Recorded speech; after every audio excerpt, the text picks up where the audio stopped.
Tak ja vás zdravím, přátelé, ďalší týždeň pred nami a vy sa určite tešíte, čo všetko tento týždeň zvládnem, že? Tento týždeň dokončím posledné zbytky roštu pod sadrokartón, no a rád by som sa pustil do rozvodu rekuperace a elektriky. Elektriku by sme samozrejme po dohode s elektrikárom, kde ja si nakreslím všechno, čo potrebujem a kde potrebujem, natiahol sám, samozrejme on to pak zapojí. No, čo sa týka rekuperace, to si myslím, že zvládnem asi sám. Tak, čo sa týka pojezdy som spravil tak, že som si vlastne navařil takové a primontoval takové uchyty. Toto mám ešte voľné, pretože tu budem ťahať to sklo, takže aby som sa k tomu dostal. Pojezd je uchytený takto medzi dvoma roštami a tuto mám ešte nedokončené, ale zatiaľ to vyzerá tak, že vlastne tu som si vždycky chytil vlastne ten jeden do tej správnej výšky, druhý a tretí a je to povesené tak, že vlastne z druhej strany ešte bude druhá stojina, takže k tomu sa ešte vrátime, to by som chcel dokončiť tento týždeň. Môžeme si ešte ukázať, jak sa dopadla vlastne voda. Voda vyzerá takhle, toto bude prívod teplej a studenej vody do kuchyne plus odpad. Zvolili sme variantu tak, že vlastne máme dva vývody na vodu. Jeden vlastne pruh je kompletne z kuchyne, práčka, umývadlo a sprcháč. A druhý vývod bude záchod, respektíve toaleta. Tak, tu sme sa dohodli na tom, že vlastne hneď v ďalšej miestnosti bude teda práčka, kde máme prívod studenej vody a odpad. A pak tu je prívod teplá a studená na umývadlo s vývodom. Tu bude pak posléze teda sprchovací kút, ktorý bude 80x80. Ten vývod sa montuje s vaničkou spolu dohromady. No a záchod s boilerom, kde boiler sme zvolili 80-ku, je to takový zlatý stred a momentálne teraz aj na našom dome používame 80-ku a je to dostačujúci. Tak, všetko som si zatiaľ prichystal na to, aby som mohol dávať sadrokartón, ale medzi tým samozrejme musím dotiahnuť ešte elektriku a toto tu všechno vypieniť. Druhá vec je prívod. Momentálne aktuálne sme natiahli z opačnej strany kontajneru, vysvetlím prečo. V tomto mieste vlastne pod záchodom bude kubík nádrž, ktorá bude v podstate na splašky, na jímku, ktorá bude mobilní a bude súčasťou toho návesu. Na druhej strane vlastne bude druhá nádrž, kde bude dešťovka. Budeme zbierať dešťovku do nádrže, ktorá bude zasa opäť povesená na návesu.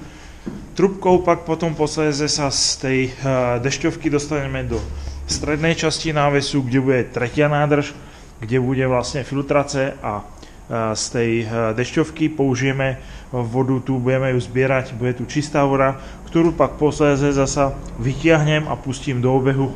To znamená, že budem odoberať vodu priamo už potom vyfiltrovanú a prečistenú dešťovku. Jdeme s dobou a pokud chceme byť soběstační, tak ani kapka na zmar. To všechno sa bude pak posledne robiť, až sa trošku oteplí. Takže teraz dokončím vnitřky. Musím si všechno prichystať tak, aby som to mohol zaizolovať. To znamená, že musím prichystať komín, musím prichystať držáky na postele a všechny takové veci, ktoré musím zvažovať alebo svažovať, aby som sa už pak k tomu nemusel vracať. Tak jo, idem na to.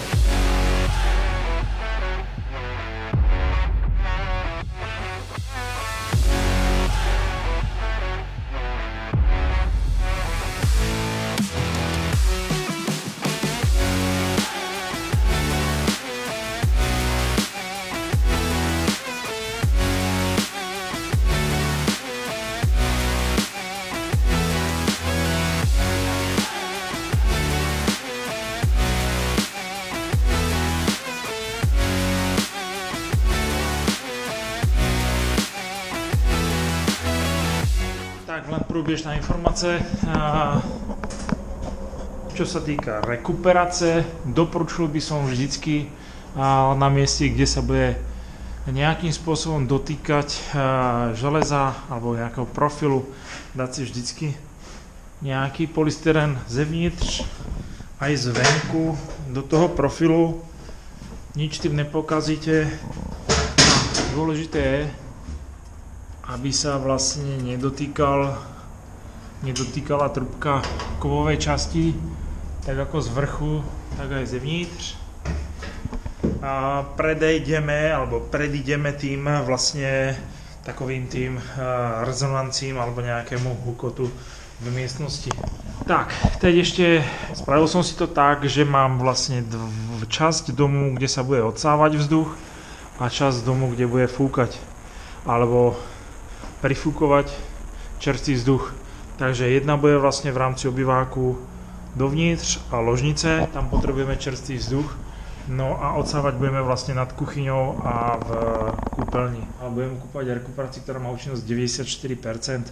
To znamená, že pokiaľ máte vo vnútri zohriatý vzduch v zime, dávate ho ven, tak ten zohriatý vzduch ohrieva vlastne vzduch, ktorý ide dovnútra, takže máte čerstvý, teplý vzduch.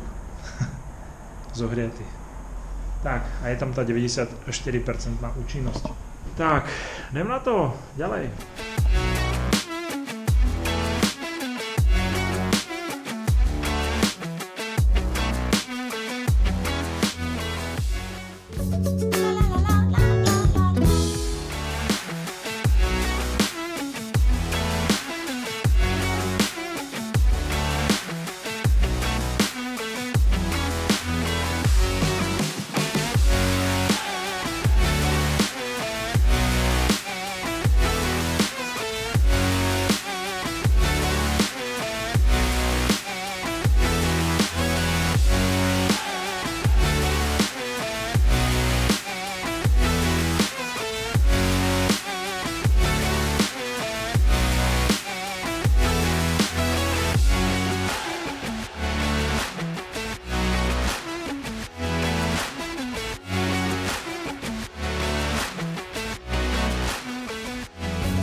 Toto bude sťaby elektrika vnitřní, kde vlastne máme rozvody svetiel a zástrček.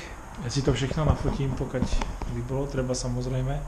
A dôležité je pak len v zásade si vždycky všetko napísať nakoniec, aby sa pak z toho ten daný elektrikár, ktorý to bude zapájať, nezbláznil, že áno. Tak, tu som si spravil takúto zítku. Tu teraz môžem spraviť osadrošovať. To už je v podstate na finále, pretože z tejto strany pak zafúkame vlastne všechno izolácii.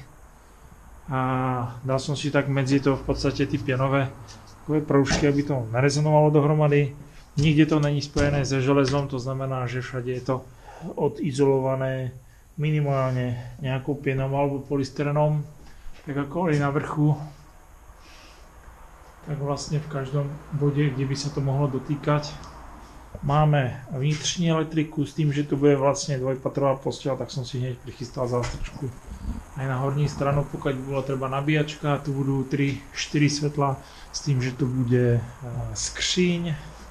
Tu máme dve zástrčky kolem sedačky a tu už máme v podstate kuchyňskú linku, kde budú vlastne dve zástrčky, varná deska a nad kuchyňskou linkou sú 3 svetlá a vypínač, pojistková skříň, tak.